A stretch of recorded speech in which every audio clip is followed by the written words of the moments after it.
back to our video, guys. We're gonna watch.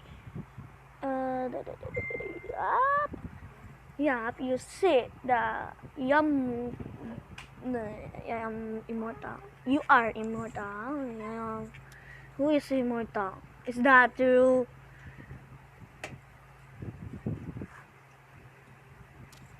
Okay. What? That's not true.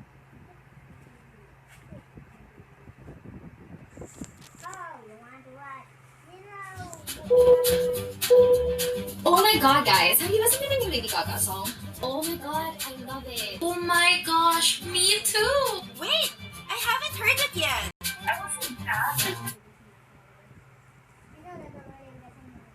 Hello, everyone. You're lying, right? He is lying. Is it true? I mean, there's a possible like 1% or 10. Hello, everyone. My name is Dave, and today I will. Hello, everyone. My name is Dave, and today I will tell you how I managed to become immortal. Yeah, you heard that right. I will never die. It all started when I was about 4 years old. So, the ad before is true. Like he is poor? No way, no way, no way, no way, no way. I am lots of bread. No, let's get washed. Hello, everyone. My name is Dave, and today I will tell you how I managed to become immortal. Yeah, you heard that right. I will never die. It all started when I was about 4 years old. At that time, Polly, our dog, died, and I decided to ask my grandma what happened to Polly and what happens to us after death. Grandma said that when we die, we turn into ants, little black ants that we see on the ground under our feet. Can you imagine? This piece of news made an indelible impression on my fragile, childish mind. I had severe shock. Here I was, a child who plays with toys, watches cartoons, makes crafts in kindergarten, spends time on the playground, and loves ice cream. And then, after I die, I'll become a tiny ant that will build a home for its friends during half of its life. But at any time, I will be smashed by humans or eaten by other insects. This was terrible. I realized that this was definitely not the fate that I wanted. Well, as I continued growing up, every day I thought about how, after death, I would turn into an ant and be doomed to struggle and suffer. And as I continued to grow, I became more afraid of death than anything else.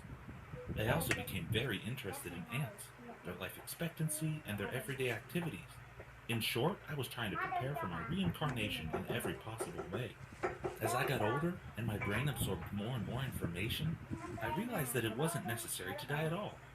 In cartoons, I watched stories about immortal heroes, and in books, I would read about magic tablets that could give you eternal life, and that was really interesting.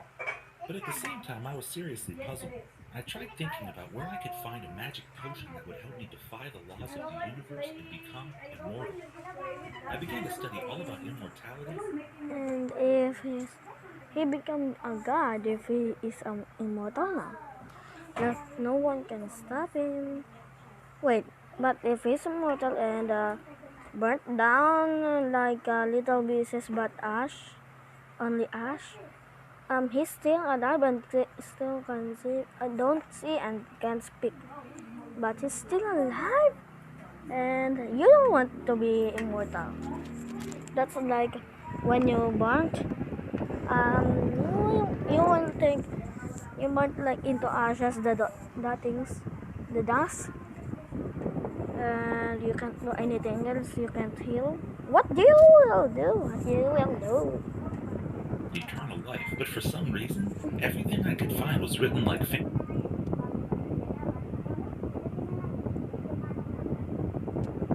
help me defy the laws of the universe and become immortal. I began to study all about immortality and eternal life, but for some reason, everything I could find was written like fantasy. But I knew that it had to be real and that I needed to find the facts. It seemed to me that those who knew the secret of immortality were intentionally hiding what they knew. And I mean, I get it. Some people have to die or else the world would be way too crowded, as new people are born every day. But couldn't it be someone else? I mean, I was terribly afraid of death, and I dreaded the transmigration of my soul into the body of an ant. When I was 10 years old, I found information about Indian sorcerers and magicians. There were many positive reviews about their superpowers and about the miracles that they could perform. One person had even written a review saying that the sorcerer had made him immortal. This was exactly what I needed. But how would I get to India? My parents were against tourism and they traveled only within our own country. But then I had an idea. My mom had recently become fond of yoga, and on top of that, she began to practice meditation. So I decided to convince my mom to go on a rare trip outside of our country, to practice yoga where it all began. But how was I going to organize this?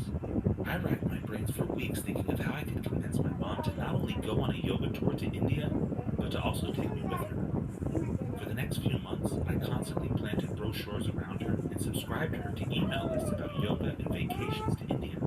At first, nothing I was doing seemed to be working, but then my mom suddenly told my dad and me that she was leaving for India for 21 days to take part in a yoga tour.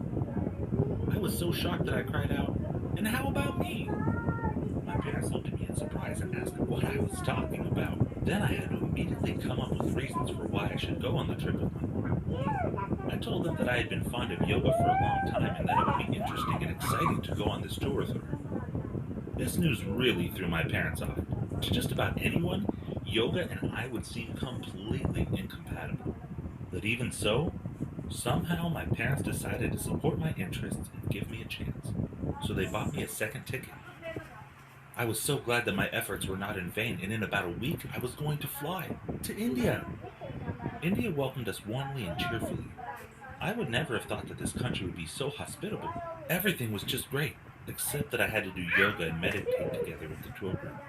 But it was totally worth it knowing that I would soon be able to tend to the real purpose of my visit. Now, I needed to find a sorcerer who would solve my problem, as well as the way to sneak off and find him. I don't even know which was more difficult, but I knew I had to get the timing just right because there wouldn't be any second chances. You know, it's difficult to find something specific in a foreign country without knowing the local language. At one point, I even thought about giving up, but then I met Pax. He was a guy about my age who had lived there half his life and considered himself a local. When we met and I told him about the purpose of my visit to India, he started laughing and called me a scumbag. But strangely, he still agreed to help me find what I was looking for. And as it turned out, meeting Pax was a stroke of good fortune. My mom really liked this guy almost immediately, and before long, she was ready to let me go anywhere with him without any problems. It was just perfect. All I had to do was wait for my new friend to find the sorcerer. After a couple of days, Pax came to me with good news. That evening in a nearby village, a shaman was going to be there for just one night to do his rituals. Within 10 minutes, I was ready to go, and we were out the door. When we arrived in the village, the night was already dark, and I felt a bit frightened. There were some weird people and strange sounds, and their noises made this new, dark place feel even stranger for me. It was good that Pax was next to me. Next to him, at least, I didn't feel like the village idiot. Soon a sorcerer appeared, together with his assistants. He sat in the center of a drawn circle, and people started coming up to him and asking different questions. He touched some of them with his hand, and sprayed some of them with the water from his bowl. Others he would speak with quietly, and they would leave shortly after. Finally, it was my turn, and together with Pax, I approached the sorcerer. My knees were shaking, and my head got so cloudy that for a second, I even forgot why I had come in the first place. Then I heard voices as if from a trumpet, and I could not understand a word. Then Pax hit me hard on the shoulder and told me to pull myself together. He told me to tell the shaman about my problem, and he would translate my words. Then I said that I wanted to be immortal. The sorcerer grinned and asked why I needed that, so I told him my whole story from the very beginning. When I finished my story, the sorcerer waved at his assistants and they left. A few minutes later, they returned and told me to sit on the board that they had brought. I was suddenly nervous and asked Pax what it was and what they were up to. He replied that I should do what they asked. I don't know how I did it, but I mustered the courage and climbed onto the board, and the guy started carrying me away. Where do you think they brought me? They took me to a huge pit, next to which was a shovel. Then I got hysterical. I started screaming and crying, just like a little boy, asking to let me go to my mom. Soon the sorcerer came up to me, together with Pax. He told me to calm down and said that within this pit was the path to my immortality. It took me some time to collect myself, and even longer to believe in him. But eventually, I accepted the fact that I would have to go down into the pit in order to get what I came for. And do you think that I just climbed in there and then got out? Hell no. The sorcerer's assistants put me in a casket that looked like a coffin, closed the lid, and lowered it into the pit. Then they covered it with soil. Any sane person would have done everything they could have to escape from the coffin and get as far away as possible. But knowing that this was what I needed to become immortal, I was ready to withstand it all. As the casket was lowered down, I silently cried to myself and asked the universe to let this be over as quickly as possible. Then everything went quiet around me, and after about 30 minutes, I was exhausted emotionally, and I felt as if I was squeezed like a lemon. I had no energy left even to be afraid. I was just lying there thinking, "There's no man." And it was at that moment that they started digging me up and lifting me out of the pit. Of course, after all of that suffering, I wanted the sorcerer to confirm that I had become immortal. Instead, he wouldn't talk to me and told me to come back the next day. So I did what he asked.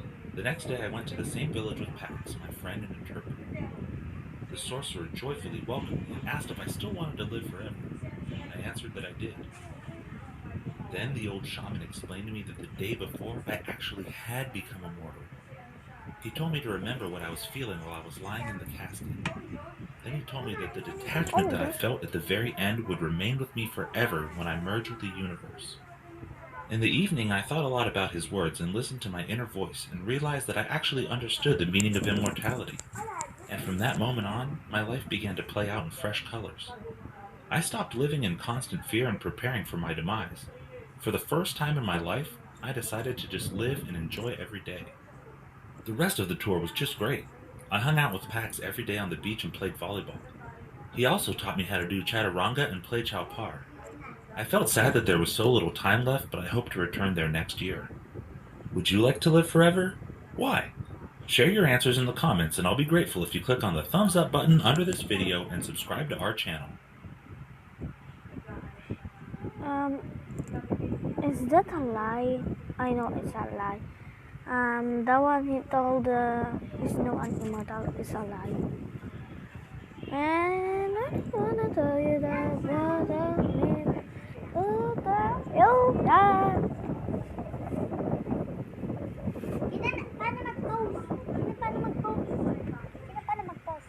What do you mean? Paano mag-pause? What?